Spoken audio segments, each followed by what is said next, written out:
الحمد لله نحمده ونستعينه ونستغفره ونؤمن به ونتوكل عليه ونعوذ بالله من شرور أنفسنا ومن سيئات أعمالنا من يهده الله فلا مضل له ومن يضلله فلا هادي له ونشهد أن لا إله إلا الله وحده لا شريك له. أعوذ بالله من الشيطان الرجيم. بسم الله الرحمن الرحيم. يا أيها الناس يا أيها الذين آمنوا قوا أنفسكم وأهليكم نارا وقودها الناس والحجارة. صدق الله العظيم. اللهم صل وسلم دائما أبدا على حبيبك خير الخلق كله.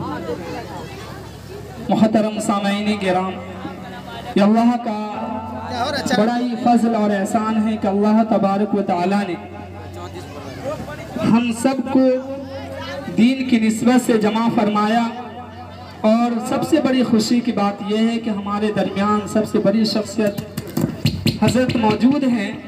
ان کے سامنے ہمارا کچھ کہنا بہتر نہیں. اصل میں آپ کو ان حضرات ہمارے آئے ہوئے مہمان کرام کو سننا ہے. میں 5 سے 7 منٹ میں انشاءاللہ اپنی بات مکمل کر دوں گا. یہ اللہ تبارک و تعالیٰ کا یہ انسان پر اللہ کی بہت بڑی نعمتیں ہیں، اور اللہ کی نعمتوں میں سے آپ اپنی نگاہ کو اٹھائیں گے اور اپنی نگاہ کو دوڑائیں گے اللہ کی نعمتوں میں، تو آپ کو نظر آ جائے گا کہ اگر یہ آسمان ہمارے اوپر سایہ فگن ہے، یہ اللہ تبارک و تعالیٰ کی بہت بڑی نعمت ہے.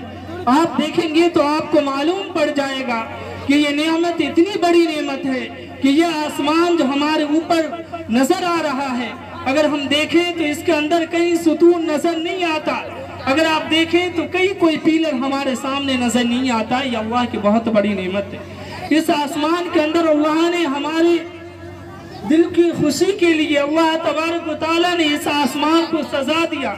اس کو آسمانوں کو ستاروں سے سجایا، اس کو چاند سورج سے سجا دیا کہ ہمارے بندوں کی جو ضرورتیں ہیں وہ پوری ہو جائیں، اور یہ ضرورتیں پوری ہونے کے ساتھ ساتھ یہ نعمتوں کا اظہار بھی ہو جائے.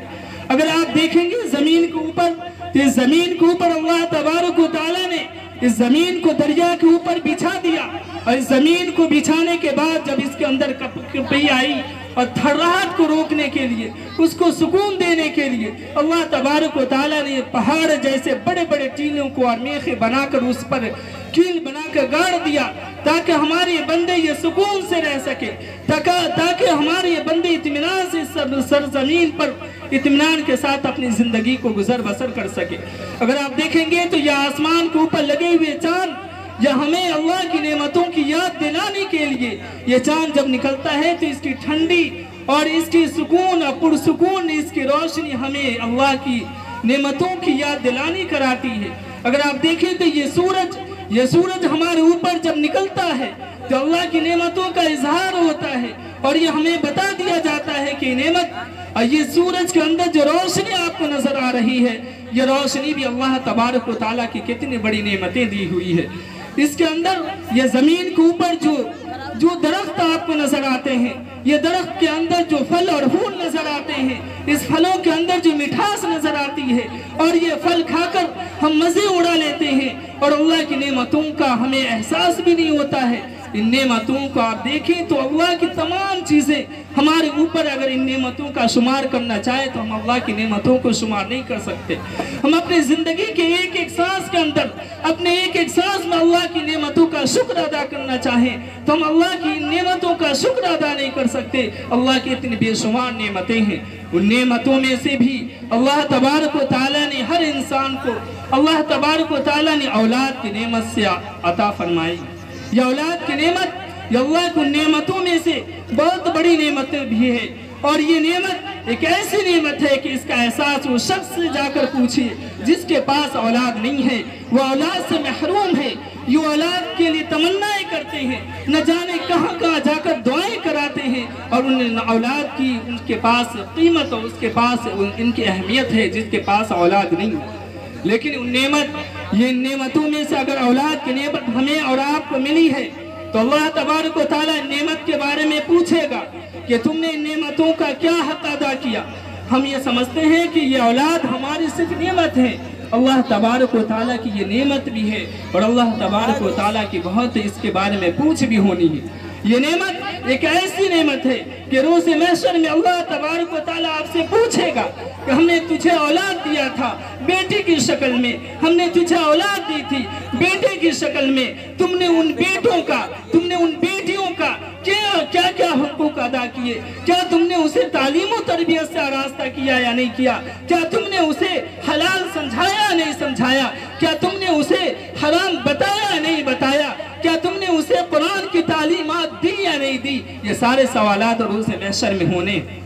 हम दुनियावी एतबार से हम पूरी कोशिश करते हैं कि हमारी औलाद को सुकून इत्मीनान हासिल हो जाए, उसके लिए अच्छे से अच्छे मकानात बना कर दे दिए जाए, उसके लिए अच्छे अच्छे कारोबार बना कर दे दिए जाए ताकि हमारी औलाद को हमारे बाद कोई तकलीफ ना हो।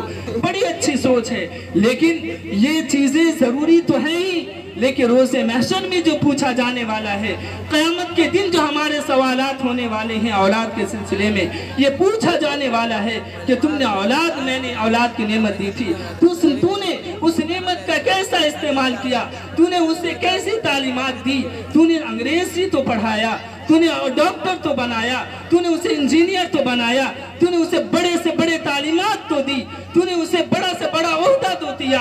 ये भी पूछा जाएगा कि मेरे बंदे, मैंने तुझे औलाद दिया था, तूने उस औलाद को कुरान पढ़ाया या नहीं पढ़ाया, तूने जो हमारे नबी की सुन्नत बतलाई या नहीं बतलाई, तूने हमारे उस नेमत को, उस औलाद को तुमने कुरान पर चलना सिखाया या नहीं सिखाया, तूने उस औलाद को क्या ये कुरान के अंदर जो हमारे फरामीन थे तूने उसे सिखलाए या नहीं सिखलाए।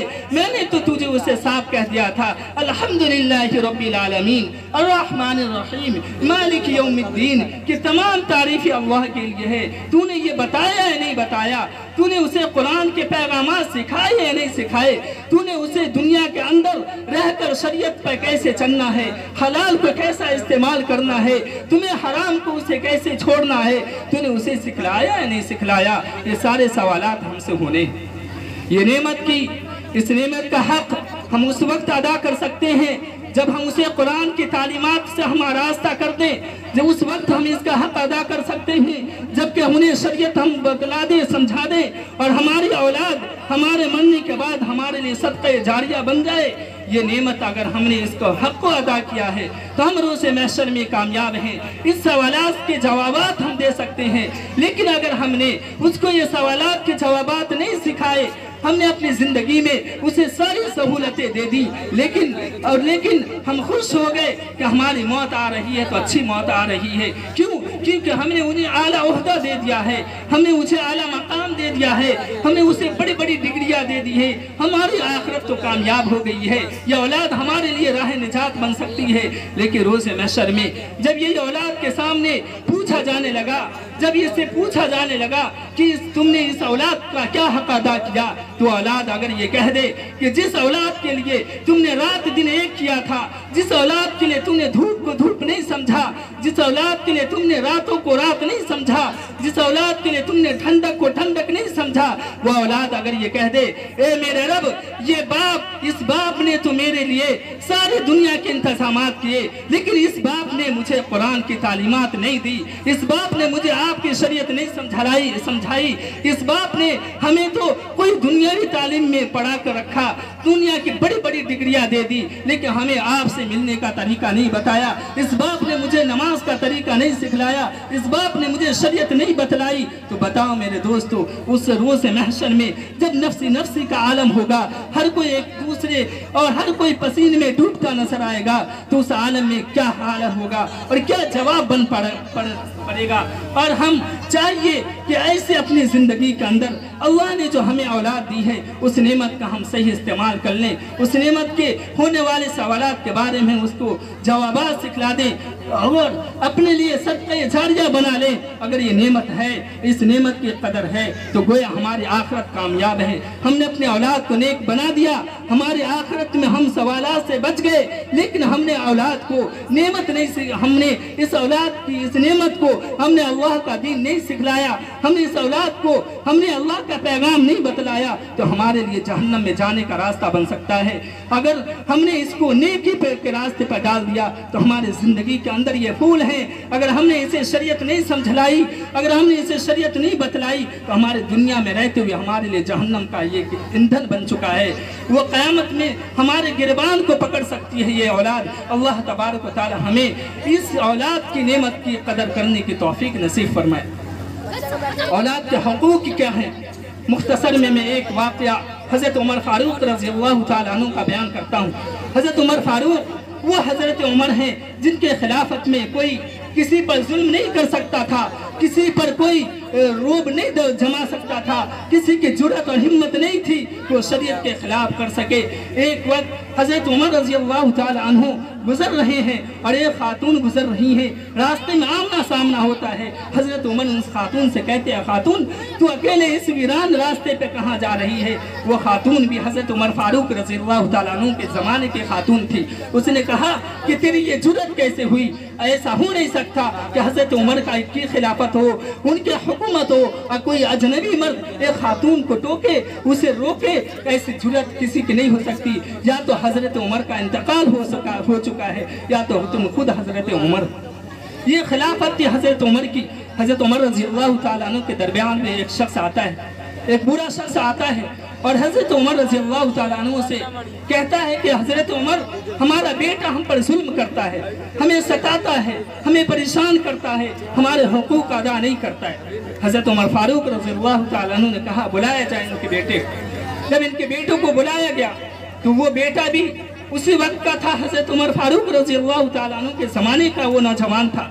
उसने कहा हुजूर, ये हकीकत है कि हमने इन्हें सताया है, जुल्म किया है, लेकिन हुजूर मुअद्दबाना आपसे एक दरख्वास्त है, एक मेरा सवाल है, मैं आपसे कुछ पूछना चाहता हूँ। क्या जिस तरीके से वालिद का औलाद पर क्या कुछ हुकूक है या नहीं है? हज़रत उमर फ़ारूक रज़ियल्लाहु तआला अन्हु ने कहा है, वालिद का भी औलाद पर हक है। जिस तरीके से औलाद का वालिद पर हक है, उसी तरीके से वालिद का भी औलाद पर हक है। हज़रत उमर फ़ारूक रज़ियल्लाहु तआला अन्हु ने जैसे ये कहा, उस नौजवान ने कहा कि हुजूर हमें बता दिया जाए कि औलाद पर वालिद के क्या हक है, बाप का अपने बच्चों पर क्या हक है? हज़रत उमर रज़ियल्लाहु तआला अन्हु ने कहा अयुन्तक़ा उम्महु, सबसे पहला हक ये है कि जब वो नौजवान, जब वो बाप उसकी माँ का इंतखाब कर रहा हो, जब उसकी माँ को चुन रहा हो, जब निकाह के लिए पैगाम दे रहा हो, तो उसकी माँ का इंतखाब ऐसा करे। नक्का नक्की तनक्की के माने आते हैं चुनना, और चुनकर यानी तलाश करके नेक साले खातून हो, सोमो सलात की पाबंद हो, नेक हो और घर की हिफाजत करने वाली हो, औलाद की देख रेख करने वाली हो और शरीयत पर चलने वाली हो, ऐसे खातून होना चाहिए। उसके बाद हज़रत उमर फ़ारूक रज़ियल्लाहु तआला अन्हु ने कहा कि उसके बाद दूसरा हक़ यह है कि वह युहसिन इस्महु, कि दूसरे नंबर पर जब उसको औलाद हो जाए तो उसका नाम अच्छा सा रख दे। आज हमारा क्या हाल है कि हमारे जो नाम उठाया और वो नाम उठा कर रख दिए। आज जो अजीब हाल चल चुका, सीरियलें देखकर बच्चे खुद इंतखाब कर रहे हैं कि अब्बा मेरा नाम ये अच्छा नहीं, बल्कि फला एक्टर ने जो नाम रखा है वो नाम हमारा रख दिया जाए। ये हमारी सूरत हाल। ऐसे नाम हमारे रखे, लड्डू, मिंटू, चिंटू, जिसके कोई नाम माने नहीं, जिसका कोई मतलब नहीं, वो नाम हमारे रख दिए जाते। तीसरे नंबर पर हज़रत उमर फ़ारूक रज़ियल्लाहु तआला अन्हु ने कहा कि तीसरे नंबर पर आता है कि वह युअल्लिमुहुल कुरान, कि जब वो औलाद बढ़ जाए और बोलने लगे और वो कुछ हुनर उसके अंदर सलाहियत पैदा हो जाए, तो उसको चाहिए कि वो अपने औलाद को कुरान की तालीम दे दे, कुरान उसे सिखलाए और कुरान पर उसे चलाए। हज़रत उमर फ़ारूक रज़ियल्लाहु तआला अन्हु ने ये तीनों हुकूक बयान किए। पहला कि सबसे पहला हक़ यह है बच्चे पर उसके बाप का कि उसके माँ का इंतखाब सही करे। दूसरे नंबर पर जब वो औलाद हो जाए तो उसका नाम अच्छा रखे। तीसरे नंबर पर कि जब वो बच्चा बोलने लगे और चलने फिरने लगे, इस काबिल हो जाए कि पढ़ने के काबिल हो, तो उसे कुरान की तालीम दी जाए। जब ये नौजवान ने सुना तो उसने कहा हुजूर हमारे वालिद से पूछा जाए क्या ये हमारे बाप ने हमारे को इन तीनों हुकूक में से कौन से हक अदा किए। जब मेरी माँ का इंतखाब इन्होंने सही नहीं किया, बल्कि एक लौंडी से निकाह की जो बिल्कुल जाहिल थी, अनपढ़ गवार थी, और ऐसे खातून से क्या जो मेरा ख्याल भी नहीं रख सकती थी, ऐसी माँ मेरी है। और मेरा नाम भी ऐसा है जिसके बिल्कुल माने भी गलत हैं, उस तरह का नाम मेरा बेकार सा नाम रखा है। तीसरे नंबर पर मुझे कुरान की तालीमात नहीं दी। जब इस वालिद ने मेरे हक को अदा नहीं किया तो ये मैं किस तरीके से मैं इसके हक को अदा कर सकता हूँ। سننے کے بعد حضرت عمر فاروق رضی اللہ تعالیٰ عنہ نے کہا کہ واقعی تم نے اس کے حقوق ادا نہیں کیے، تم نے اس کے حقوق ادا نہیں کیے، اور تم یہ امید رکھتے ہو کہ یہ اولاد تمہارے حقوق ادا کرے، اس لیے ہمارے لیے ضروری ہے کہ ہم سب سے پہلے ان تین حقوق کا ہم خود ادا کریں، اس کے بعد اپنے ہونے والے اولاد سے بھی اپنے حقوق کی ادائیگی کی امید رکھیں۔ اللہ تبارک تعالی ہم سب کو سننے سے زیادہ عمل کی توفیق نصیب فرمائے۔ واخر دعوانا الحمدللہ رب العالمین۔